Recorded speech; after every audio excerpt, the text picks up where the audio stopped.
వర్గంలో ఎక్కడ ఉన్నా అందరు హైదరాబాద్ నగర వాసులే అధ్యక్ష. తర్వాతనే జిల్లాలు కాన్స్టిట్యున్సీలకు వెళ్తారు. ముందు హైదరాబాద్ నగరాన్ని అభివృద్ధి చేయాల్సినటువంటి అవసరం ఉందా లేదా అధ్యక్ష? ఎవరమున్నా ఏమి చేసినా కాంగ్రెస్ ప్రభుత్వం హయాంలో మేము కూడా ఉన్నాం అధ్యక్ష. ఆ రోజు రాజశేఖర రెడ్డి గారు ముఖ్యమంత్రి ఉన్నప్పుడు కావచ్చు, అంతకుముందు కాంగ్రెస్ ప్రభుత్వం అధికారంలో ఉన్నప్పుడు కావచ్చు, తర్వాత కాంగ్రెస్ పార్టీ అధికారంలో ఉన్నప్పుడు ఔటర్ రింగ్ రోడ్ తెచ్చింది అధ్యక్ష, ఎయిర్పోర్ట్ తీసుకొచ్చింది అధ్యక్ష, హైటెక్ సిటీ నిర్మించింది అధ్యక్ష. ఇలాంటి కార్యక్రమాలు చేసింది కాంగ్రెస్ ప్రభుత్వం అధ్యక్ష. మేము కాదంటలేం, మీరు కొన్ని ఫ్లైఓవర్లు కట్టినరు, కానీ ట్రాఫిక్ పోయిందా అధ్యక్ష? ట్రాఫిక్ ఎక్కడ కూడా ఈరోజు రోజు రోజుకు పెరుగుతున్నటువంటి జనాభాకు అనుగుణంగా హైదరాబాద్ నగరంలో రోడ్లు కానీ, డ్రైనేజ్ వ్యవస్థ కానీ, మంచినీటి వ్యవస్థ కానీ ఇప్పటికి కూడా తయారు కాలేదు అధ్యక్ష. దాని మీద రేవంత్ రెడ్డి గారు ముఖ్యమంత్రి అయిన తర్వాత ఈ ప్రభుత్వంలో హైదరాబాద్ నగరాన్ని అభివృద్ధి చేయాలనేటువంటి ఒక తపనతోని, అభివృద్ధి చేయాలనేటువంటి ఒక దూర ఆలోచనతోని కొన్ని కార్యక్రమాలు తీసుకున్నటువంటి మాట మీకు కూడా తెలుసు అధ్యక్ష. ఎందుకంటే హైదరాబాద్ నగరంలో ఉన్నటువంటి జనాభాకు, హైదరాబాద్ నగరానికి ఉన్నటువంటి విస్తీర్ణానికి చాలా తేడా ఉంది అధ్యక్ష.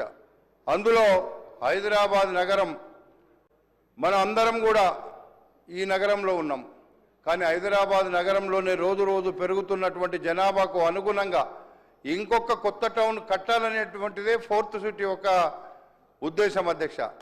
అక్కడ నిజంగా మీరే చేసిండ్రు, అక్కడ ల్యాండ్ అక్విజిషన్ అనేటువంటిది 10 సంవత్సరాల్లో టీఆర్ఎస్ ప్రభుత్వం చేసిన గొప్ప పని అధ్యక్ష. కానీ ఆ గొప్ప పనిలో విషము నింపేటువంటి కార్యక్రమం ఉంది అధ్యక్ష. రైతుల దగ్గర భూములు తీసుకున్నప్పుడు ఒక్క ఇండస్ట్రీ అధ్యక్ష, మీకు ఉదాహరణ చెప్తా. మన దగ్గర ఒక సిరీస్ అనేటువంటి ఒక ఇండస్ట్రీ ఉండే అధ్యక్ష, ఫార్మా ఇండస్ట్రీ.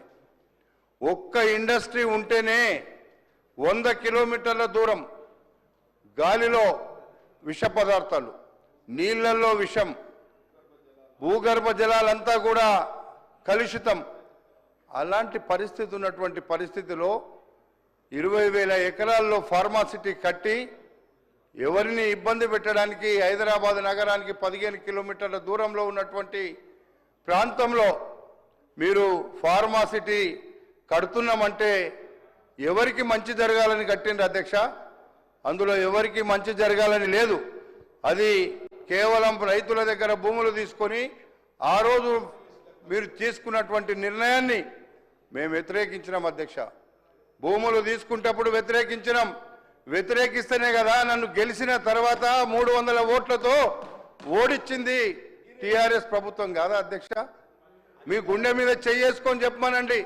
మల్రెడ్డి రంగారెడ్డి గెలిచిన తర్వాత మీరు ఓడిచ్చిరా లేదా అనే దానికి జవాబు చెప్పమనండి. ఇప్పుడు కూడా అక్కడ ఉన్నటువంటి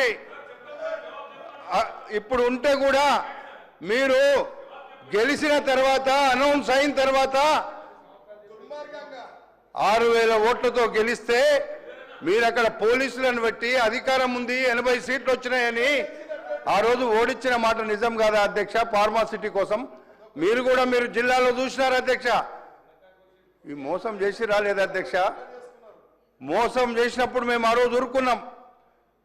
ఆ రోజు మీకు అధికారం ఉంది అనేటువంటి మీకుండేటువంటి బలంతో పోలీసులను పెట్టి అక్కడ నన్ను తరిమేసినటువంటి పరిస్థితి మీ అందరికీ తెలుసు అధ్యక్ష.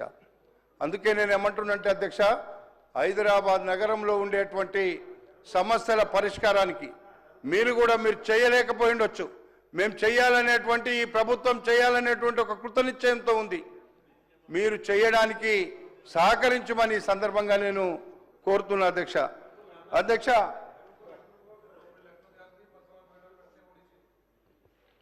మా విప్ గారు చెప్తున్నారు, నిజమే అధ్యక్ష. ఎన్నికలలో ఎవరు ఏం మోసం చేసినా ప్రజలు మోసం చేయరు అధ్యక్ష. రంగారెడ్డి జిల్లా మొత్తంలో మీరు మోసం చేసి మల్రెడ్డి రంగారెడ్డిని ఓడించారని మొన్న చిత్తుగా 41,000 మెజార్టీతో నన్ను గెలిపించారు అధ్యక్ష.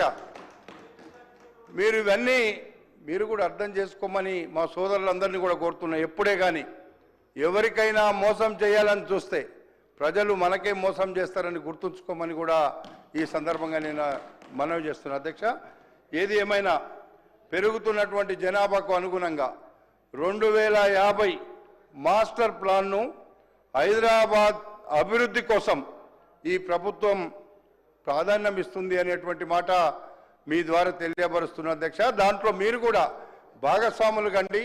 హైదరాబాద్ నగరంలో మీరు కూడా ఉంటారు కాబట్టి మీరు కూడా సహకరించమని ఈ సందర్భంగా నేను కోరుతున్న అధ్యక్ష. ఈ ఏడాది బడ్జెట్లో చూసినాం అధ్యక్ష, 10,000 కోట్ల రూపాయలు హైదరాబాద్ నగర అభివృద్ధి కోసం కేటాయించడం అనేటువంటిది మీ అందరు కూడా మనందరం కూడా చూసినాం అధ్యక్ష. అట్లాంటి 10,000 కోట్ల రూపాయలు అభివృద్ధి కోసం కేటాయించి ఇటు నాగార్జున సాగరు అటు శ్రీశైలం హైవే వరకు ఒక కొత్త సిటీ దాదాపు 30,000 ఎకరాలలో ఫ్యూచర్ సిటీ నిర్మించాలనేటువంటి ఒక మంచి ఉద్దేశంతో మరి ఆలోచన చేస్తుంటే దాన్ని కూడా మీరు వ్యతిరేకిస్తున్నారు అనేటువంటిది అది మంచిది కాదు. మన హైదరాబాద్ నగరం రేపు రాబోయేటువంటి రోజుల్లో మనం హైదరాబాద్ నగరంలో అడిగే మరి దాటేటువంటి పరిస్థితి రేపు రాబోతుంది భవిష్యత్తులో అనేటువంటి మాట కూడా మీకు మనవి చేస్తున్నా అధ్యక్ష. అందుకే ఫ్యూచర్ సిటీని అభివృద్ధి చేసేదానికి హెచ్ఎండిఏ, ఈరోజు మనకి హెచ్ఎండిఏ ఎప్పుడో పెట్టినటువంటి హుడాను హెచ్ఎండిఏ చేసినారు. హెచ్ఎండిఏ ఈరోజు అంతకంటే మిన్నగా హైదరాబాద్ నగరాన్ని అమెరికానో లండనో చేయాలి అంటే సాధ్యమయ్యేది ఒక్క ఫ్యూచర్ సిటీలోనే అనేటువంటి మాట మీకు ఈ సందర్భంగా మనవి చేస్తున్నా అధ్యక్ష. అది ఒక ఫ్యూచర్ సిటీ ద్వారానే, ఒక కొత్త నగరం ద్వారానే అలాంటి నగరం తయారవుతుంది. అందులో మీరు కూడా అందరూ కూడా అందులో నివాసం ఉండడానికి మొదలే జాగ్రత్త పడండి. లేకపోతే ఈరోజు జూబ్లీ హిల్స్లో బంజారా హిల్స్లో ఉన్న రేట్ల కంటే ఎక్కువ అక్కడ పెరగడానికి అవకాశం ఉందనేటువంటి మాట మీకు నేను మనవి చేస్తున్నా అధ్యక్ష. అందుకే మా సోదరులందరినీ కూడా ఈ హౌజ్లో ఉన్నారు, జాగ్రత్త పడి అందరూ కూడా మీరు ఎమ్మెల్యే మనకు ప్లాట్లు ఇస్తారని ఆలోచించకండి. ప్లాట్లు వాళ్ళు ఇచ్చినా ఇవ్వకపోయినా ఈరోజు మనం సరసమైన ధరలకే అక్కడ భూములు దొరుకుతున్నాయి. అందరూ కూడా అందులో తీసుకుంటే మేము కూడా ఆనందపడతాం. అరే నా నియోజకవర్గంలో అందరూ వచ్చి ఉన్నారని నాకు కూడా సంతోషం ఉంటుందని చెప్పి మీ అందరినీ నేను చూసేటువంటి జాగ్రత్తగా కాపాడుకోవడానికి మీకు అందరికి వసతులు ఇవ్వడానికి నేను ప్రయత్నం చేస్తా అని చెప్పి కూడా ఈ సందర్భంగా మీకు మనవి చేస్తున్నా అధ్యక్ష. అందుకే ఫ్యూచర్ సిటీలో మనకు యంగ్ ఇండియా స్కిల్ యూనివర్సిటీ అధ్యక్ష, ఉద్యోగాలు చేయాలంటే మన పిల్లలకు